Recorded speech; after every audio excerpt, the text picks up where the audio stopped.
مساء الفل عليكم. هنتكلم النهارده عن افضل انواع استشوارات تنفع للمستخدم الشخصي او حتى الاحترافي في الكوافير. هبدأ معاكم بالماكس. ماكس 9933 ده من افضل الانواع المفضله عندي. بالنسبه للماكس الشركه دي عملت حوالي 7 أو 10 استشوارات.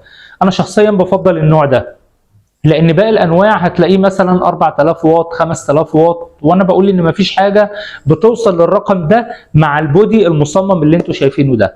لو بالفعل الحراره 4000 و5000 البودي نفسه هيتاثر والموتور مش هيتحمل قوه السخان بتاعه. اصدار مميز جدا من ماكس، انا شغال بيه حوالي سنتين. قوته الفعليه 3000 واط. سعره الحالي بيتراوح من 450 ل 500 جنيه، ده وقت الفيديو. ادخل على اللي بعده، استشوار كورونير او كرونر اللي ضد الكسر، وبرضه عملنا عنه ريفيو. الاستشوار ده انا شغال بيه هو والماكس مع بعض، الاتنين بدأت بيهم كده من حوالي برضه سنتين.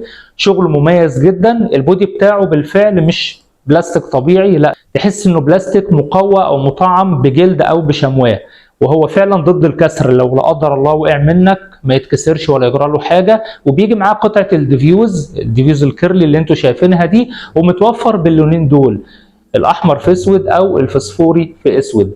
رقمه 6600، وكان مكتوب عليه قبل كده 6600 واط، دلوقتي مكتوب عليه 2500 واط، لكن هو نفس الواط بتاع اللي كان مكتوب عليه 6600 واط. بيدي فعلا اعلى من 2500 واط فعليين. شغله كويس جدا واحترافي قوي، سواء كان في التجفيف او حتى في الفرد. سعره الحالي حوالي 700 جنيه، ده متوسط السعر حاليا وقت الفيديو. ندخل بقى على الايطالي تربو 3800. ناس ساعات بيختلط عليها الامر ما بين رقم الموديل وما بين الواط، فساعات ناس لما تكلمني على الاستشوار ده يقول لي انا عايز الاستشوار الايطالي ال 3800 واط، فبقول له مفيش حاجه اسمها 3800 واط، ده رقم الاصدار نفسه. الواط الفعلي الخاص للتربو هو 2400 واط، ولما تقول 2400 في استشوار ايطالي اعرف ان قوته هتبقى عاليه جدا وهيديك شغل احترافي مليون في المية. متوفر باللون الاحمر اللي انتم شايفينه ده، والسعر الحالي ليه حوالي 1500 جنيه. دول 3 استشوارات، مش هكتر اكتر من كده. انا شخصيا برشحهم لاي حد بيدور على استشوار يكون سعره كويس، يكون احترافي، او ينفع يستخدمه حتى في البيت. تحياتي ليكم، ويا رب يكون الفيديو عجبكم. سلام.